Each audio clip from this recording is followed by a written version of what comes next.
reality, there are 13.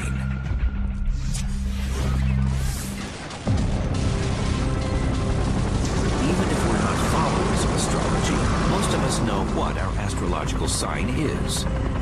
What most of us don't know is that instead of having 12 zodiac constellations, there are actually 13.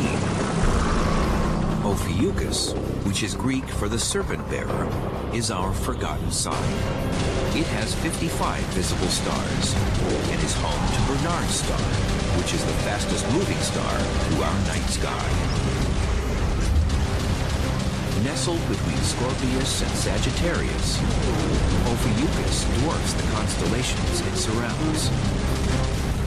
Although it was one of the original 48-star patterns that Ptolemy cataloged, some scientists speculate that it might have been dropped as a zodiac sign to keep an even number of 12. Others think that precession could have nudged Ophiuchus off the zodiac. But the real answer remains a mystery. The only star in the universe that doesn't belong to a specific constellation is our Sun. Comparatively speaking, the Sun is a typical aging star with an average mass. But stars that have about 50 to 100 times the mass of our Sun are called Wolf-Rayet stars. The brightest observable Wolf-Rayet is called Gamma Velorum in the constellation Vela. These massive stars are incredibly luminous and are in their final stages of evolution. The reason they get so luminous, that they're pouring out energy and radiation so furiously, it's actually powerful enough to... And in the Milky Way, you have these zones that are dark, they're dust clouds, but when you look at them from Earth, they're just dark against the backdrop of a very bright Alpha and Gamma crux to locate the South Pole, since there is no pole star like Polaris in the southern hemisphere. As astronomy developed, the scientific community realized Major's brightest stars. Ursa Major, or the Great Bear, has 71 visible stars. The Big Dipper is recognized by its resemblance to a ladle. The Big Dipper is probably the easiest object in the sky to find, even if you don't know anything else. For being such a familiar asterism, the Big Dipper is still full of surprises. The second star in its handle, named Mizar, looks like a single point of light, but a closer look reveals that it's 5 blazing stars. Cygnus, the Swan, claims 79 visible stars. A star named Deneb is a thermonuclear powerhouse that forms the Swan's tail. At 200 times the diameter of our Sun and as much as 250,000 times as bright, Deneb is one of the largest examples of a white supergiant star. It's a star in a very unusual phase of its evolution. There's very few stars like that, and they don't spend very much time of their lives in such a high luminosity state. White supergiants are rare because the star is transitioning from a red to a blue supergiant, a phase that only lasts a few million years.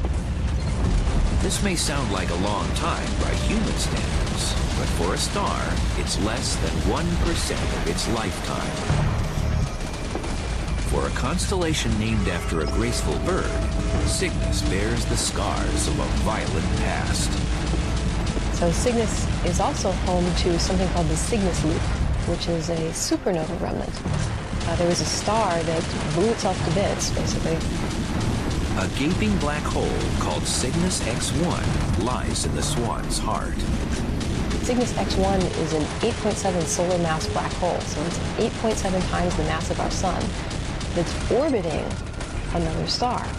Cygnus X1 was the first black hole to ever be recorded. In fact, we first detected Cygnus X1 not so much because of the black hole, because it's black, it's very hard to see, but because of its effect on its companion, which is this giant star. And in fact, the black hole is slowly devouring the companion, and eventually it will probably swallow it up. And when it does, a constellation will lose a star, and our perception of the night sky will change forever.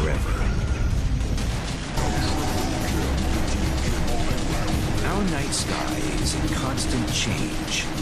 Within each constellation, stars are born, while others are swallowed by black holes. Every supernova explosion, exotic star, and nebula has one thing in common. They are identified by the constellation they're located in. But even before we invented high-powered telescopes to see them, constellations served an important purpose. They brought people the nightly news that they dared not ignore. It was a question of life and death. You see, the night sky is a calendar. That was the very first scientific invention of us humans, the calendar in the sky. The rising and setting of the sun, the changing phases of the moon, the seasonal reappearances and disappearances of the stars. People see that there is, in fact, an order to the world. They, in fact, see order in the sky that is useful for them to anticipate what's happening on the Earth. That's a tool for survival. When you look at the sky, you see these groups of stars that are connected to important events that would prompt you to behave in certain ways or to move in certain ways or to plan for harvest.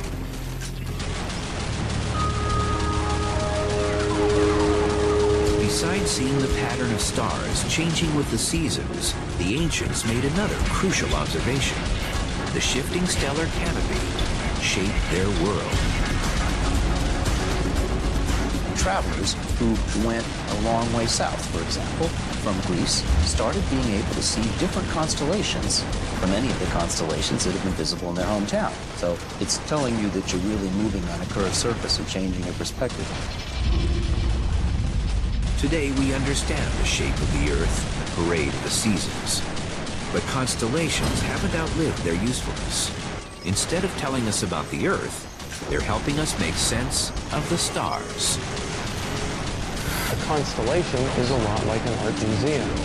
In an art museum, you'll see artists who have used different kinds of materials, painting, photographs, and ordinary objects. A constellation also has similar objects, but made of different materials. Some of them have more helium, or hydrogen, or carbon, silicon, iron, and yet we can group them together. In both cases, the objects that are gathered in an art museum or a constellation, they're artificial collections that we've put together for some reason. Like countries, constellations divide the sky into territories. When you say Orion, I know exactly what part of the sky you're talking about. So to an astronomer, a constellation really is kind of a handy map. It's just a way of organizing things, so we kind of know where stuff is. And even though the night sky is infinite, we can see only a sampling of stars before dust and distance blocks our view. You'll probably see on a very dark night, maybe 1,500 to 2,000 stars with your naked eye, if you're not using binoculars or anything.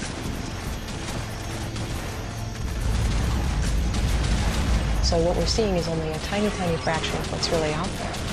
That would be sort of like looking at the whole population of the United States, 350 million Americans, and seeing 5 people. Centaurus, or the Centaur, contains 101 visible stars. 2 of its stars, Alpha and Beta Centauri, are the brightest stars in our night sky. Centaurus holds Alpha Centauri, the star nearest to the Earth after our own sun. And a closer look reveals that Alpha Centauri is actually a triple star system. It's not unusual for stars to share the spotlight with 1 or 2 orbiting co-stars. In fact, it's the norm. Over 60% of the stars you see in the heavens are actually double stars, triple stars, quadruple stars. Our sun is an exception. Our sun apparently has no companion. While our sun makes its lonely voyage through space, the stars of Omega Centauri never lack company. It is the brightest globular star cluster that you can see without a telescope, just with a naked eye, because it is a giant cluster of about 10 million stars. Omega Centauri is the largest star cluster in our galaxy. These tightly bound stars all have different, complicated orbits, but they still manage to move together as a single group. Where the cluster comes from is anyone's guess. It's an unusual object, and a lot of astronomers suspect that this might be the center of a galaxy which got eaten, consumed by the Milky Way when it fell in. It certainly happens fairly often that big galaxies are cannibals and they eat little galaxies. And Omega Centauri may be a remnant of this process. The light from Alpha Centauri takes about 4.2 years to reach us. But when we look at Omega Centauri, we're seeing light that's traveled 16,000 years. That's some